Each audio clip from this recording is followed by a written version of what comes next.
But Uncle Cyril's poem or whatever. Best day of all. Yeah, yeah. I want me to recite it? Yeah, do it again. Oh, okay. Don't like Monday very much. Tuesday's not exciting. Reading books, doing sums, that's math, history and writing. Then on Wednesday, teacher says, music master's coming, and he isn't nice at all. He calls my playing strumming. Thursday, well, there's cakes for tea, so I like that rather. Friday, awful mutton stew, that's pork stew. School reports and father. Saturday's a holiday. Time for helping mother. That's the day I'd like the best, all except one other. Sunday is the best of all. Teacher's such a treasure. Just to see the way she smiles makes our lessons pleasure. And our hymns are also fine, all about the flowers, giving thanks to pretty things in this world of ours.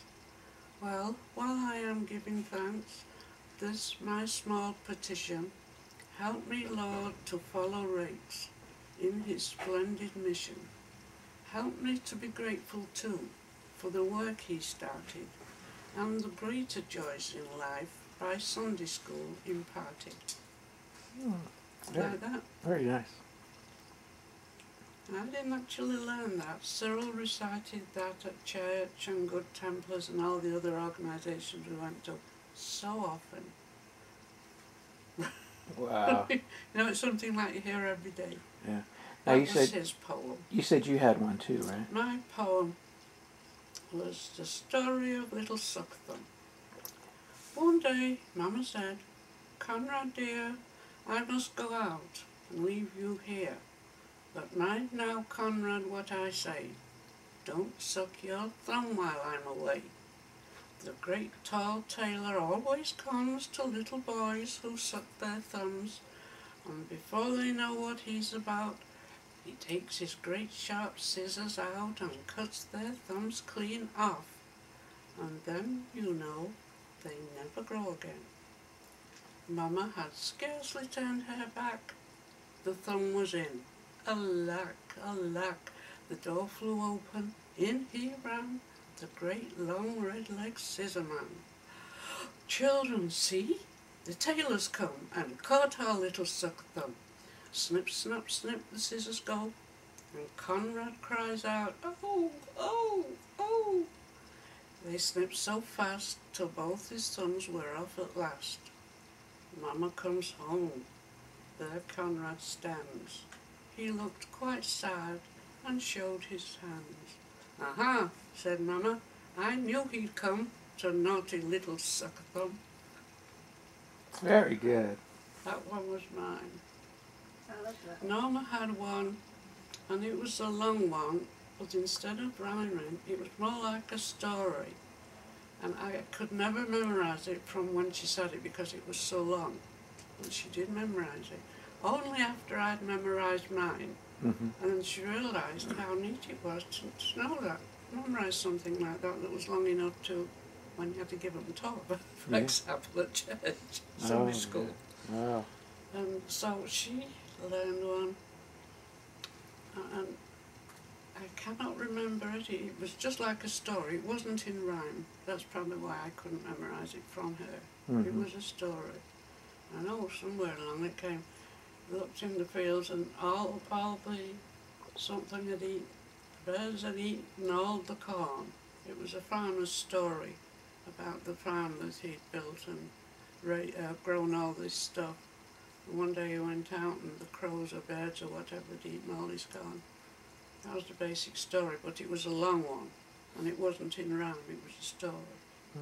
But we all had our little thing that we had to recite at Sunday school and on occasions when we had a concert, you know. Was there anything else you memorized?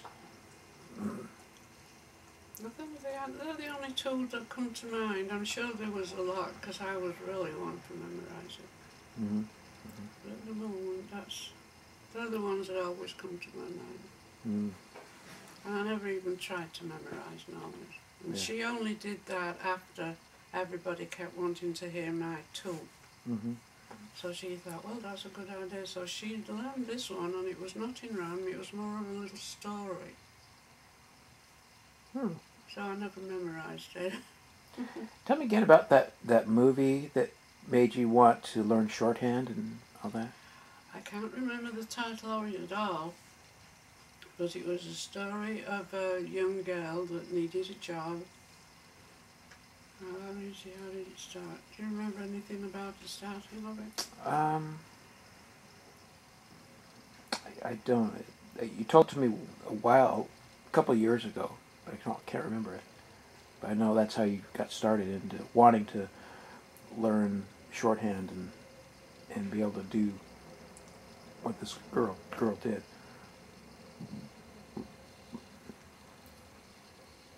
Oh no, what was it? It will come to me. Something about stairs. I fell down 3 flights of stairs. Oh, this was one of my dads. To cheer him up and help him on his way. I've often done a lot of good whilst travelling up and down. The noblest deed I ever did was once in London town. I stood on the embankment there, the ground was thick with snow, and as I gazed onto the deck, a voice cried from below, I'm sinking, sir, without a doubt. Oh, do please try and help me out. I said, however can I help you, pray? There's no lifeboat here. Then drop me a line, or I shall drown, I fear. So with my fountain pen I wrote a prosperous new year, just to cheer him up and help him on his way. The line, of course, was a rope. Drop me a rope, or I shall drown. Oh, Because yeah. they were on the embankment of a ship. Mm-hmm. That was my dad's. That's neat. Yeah. So how long did you work for the Admiralty? Oh, about 20 years. Wow. I started there when I was on my 14th birthday. And I think I was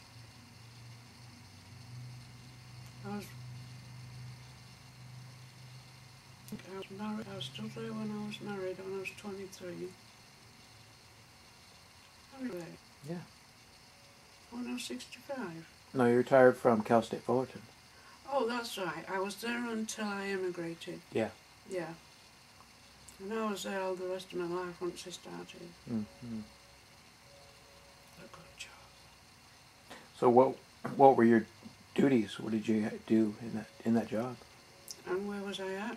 At the Admiralty. At the Admiralty.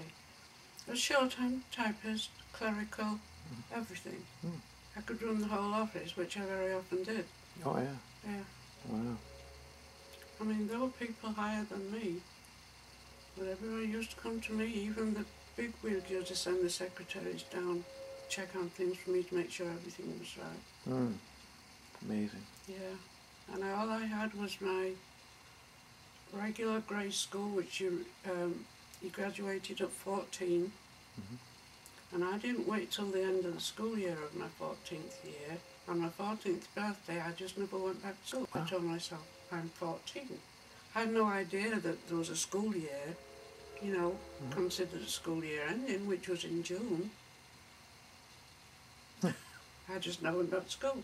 Mm. And they never, if they did, my parents never said anything. Because I was at work right away on my 14th birthday. I got a job. Was the war going on at that time? Oh, yeah. What? Yeah. How did that affect what you were doing? It didn't affect me in school, except I kept having the drills and that, where we had to go when the air raid sirens went, what we had to do, under your desk, and if it got worse, you had to do this or that. But that's how the schooling it affected. After grade school, which you left at 14, anything after 14 you had to pay for. So before I was 14, I put myself in, started taking shorthand. Never thinking at the time that you needed 10 fingers to transcribe that shorthand. Didn't even realise what shorthand was, except that you could write it as fast as anybody could talk. Mm-hmm. And I saw that in a movie. Yeah, I remember you telling me about that movie. Yeah. Do you remember that movie? I don't remember the whole of the movie, but it was about this one girl that, for some reason or other, she had to get a job. there was a guy that was the head of this company that she'd met somewhere and fell in love with. No possible way of ever meeting him. So she found out where he works. He was a top man, and she got this job at the place that he was the head of, and said she could do shorthand and all this out, and she got the job. She'd been practicing to learn quickly because she'd seen it on TV, heard it on the radio or something, and so she got this job and started. Said that she had to have shorthand to get the job, so she told them that she had shorthand. Luckily for her, she could write fast because she'd been practicing, but you know there's a big difference between writing fast and shorthand. So she got this job and worked towards getting this guy, being under this guy, which she did. And luckily for her, all the other girls in the typing pool knew of her problem, but she was a very nice and outgoing person, so they all helped her. So she got through that and got to marry, finally met that guy and got to marry him. You know, And that inspired you to that learn? inspired me. I thought, how can, in all this world, anybody write as fast as this girl was doing? Just said, we received a letter of yesterday's date. Please reply to this office in the next half hour so that I can respond to your problem. You know, nobody could possibly do that. So when I did realise it was what it was, a method of called shorthand, you know, you could do that, I found myself somebody to teach me. I couldn't go to a school and expect them to accept me because I was opening up at 12 or 13. And I went to this, Miss Gosling was a teacher. She taught out of her home. She was a retired kindergarten teacher. And on the side, I guess she had known shorthand, so she did that on the side. She was retired from school, so this is what she did in her older age. And I don't quite know where I heard of her, but I was always, you know, looking for things to happen for me, what to do, what I could do to better myself, because there was nothing in my home to tell me that, only to be good. So I found this lady that taught out of her home, and boy did I enjoy learning that. My first lesson, I remember like it was yesterday. I went home that evening, sat in front of our fireplace. I was home alone, and found sheets of paper, and I got a piece of newspaper, and I was looking at the words, you know, and trying to sound a little bit I knew onto words I was reading in the newspaper, and it was almost hopeless. But as the time went on, I used to get newspapers that had a lot of ads in. So there were just words that kind of rhymed and things, and it was easy to sort of maybe think and put the outlines I knew to it. But I practiced and practiced. I used to sit and listen to the boxing matches on TV, you know. He's up, he's down, left to the right to the nose, he's got his nose, he's up, he's down, that kind of stuff. Until I got real good at it. I mean, I went for all those years through shorthand, but most of them, 80 words